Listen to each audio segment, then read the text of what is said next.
ஈசன் என்ற பெயரில் சிவனை வழிபடுவது தமிழர்களின் வழிபாட்டு முறைதான் அப்படிங்கிற ஒரு முடிவுக்கு வர்றாங்க. இன்னொரு விஷயம் என்னன்னா, நடராஜர் சிலையும் இயேசுவையும் இவங்க கனெக்ட் பண்ணுறாங்க. எந்த பாயிண்டில் கனெக்ட் பண்ணுறாங்கன்னா, நடராஜர் சிலையுடைய அந்த வடிவம் இருக்குல்ல, டான்ஸ் ஆடுறது, அது உயிர் தெழுதலுக்கான அடையாளமாம். அதே மாதிரி தான் இயேசு புராணம் உயிர் தெழுந்திருக்கார் அப்படின்னு சொல்கிறாங்க. இதெல்லாம் தாண்டி அந்த புத்தகத்தில் ஆதிசங்கரர் பற்றி தெய்வநாயகம் எழுதியிருக்காராம். அதுக்கப்புறம் 63 நாயன்மார்கள் பற்றி அந்த புத்தகத்தில் தெய்வநாயகம் எழுதியிருக்கிறாராம். முதல்ல சொன்னல, புனித தோமையர் 1ஆம் நூற்றாண்டிலேயே இந்தியாவுக்கு வந்துட்டாருன்னு.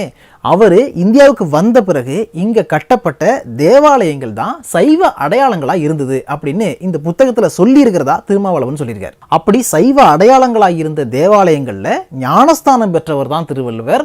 ஞானஸ்தானம் பெற்று தான் திருக்குறள் எழுதினார் அப்படிங்கிறதான் இவர் முன்வைக்கிற முக்கியமான பாயிண்ட். பேராசிரியர் தெய்வநாயகம் திருவள்ளுவர் ஒரு கிறிஸ்தவர் என்று சொல்லியிருக்கிறாரு.